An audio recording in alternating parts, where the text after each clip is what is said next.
Ra ăn môi bạt mới vô. Còn làm cái bắp ba là nó vô á.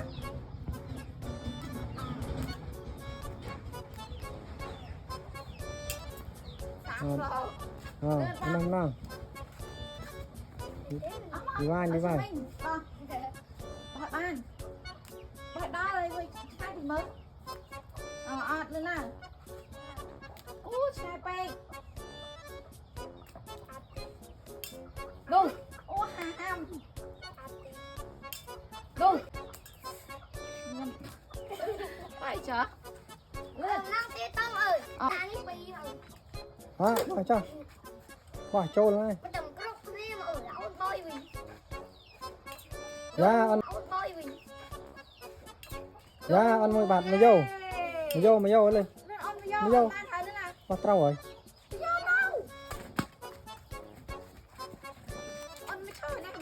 Thôi nó vinh.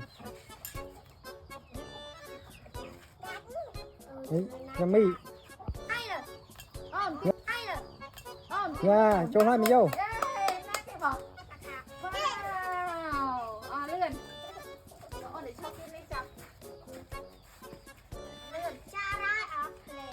Rồi đi tôi mình. Mình lượn. Yeah. Yeah. Đó đi sân. Trong máy cơ nhâm riêng. Cái nó thịt.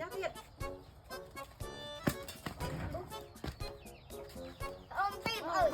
Ôm một tiếp. Bắt đầu. Ăn chung. Rất vô môi rồi ôn.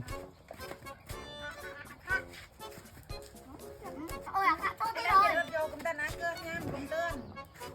Chăm ban. Bà trôn. Mồi ôm nó không. Bà pi đi nhầm mi kết lắm.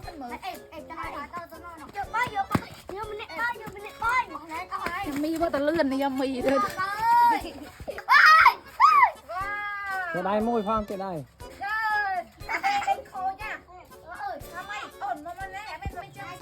Băm.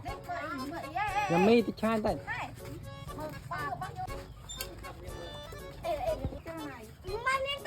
Tao băm. Nó băm môi lên sau môi này. No.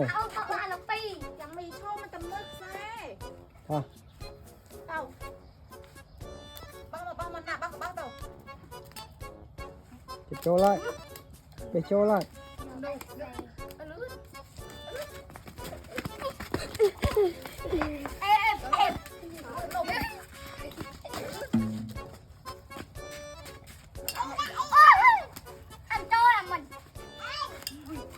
Ồ, trô nó bắn nào. Cái đây thôi.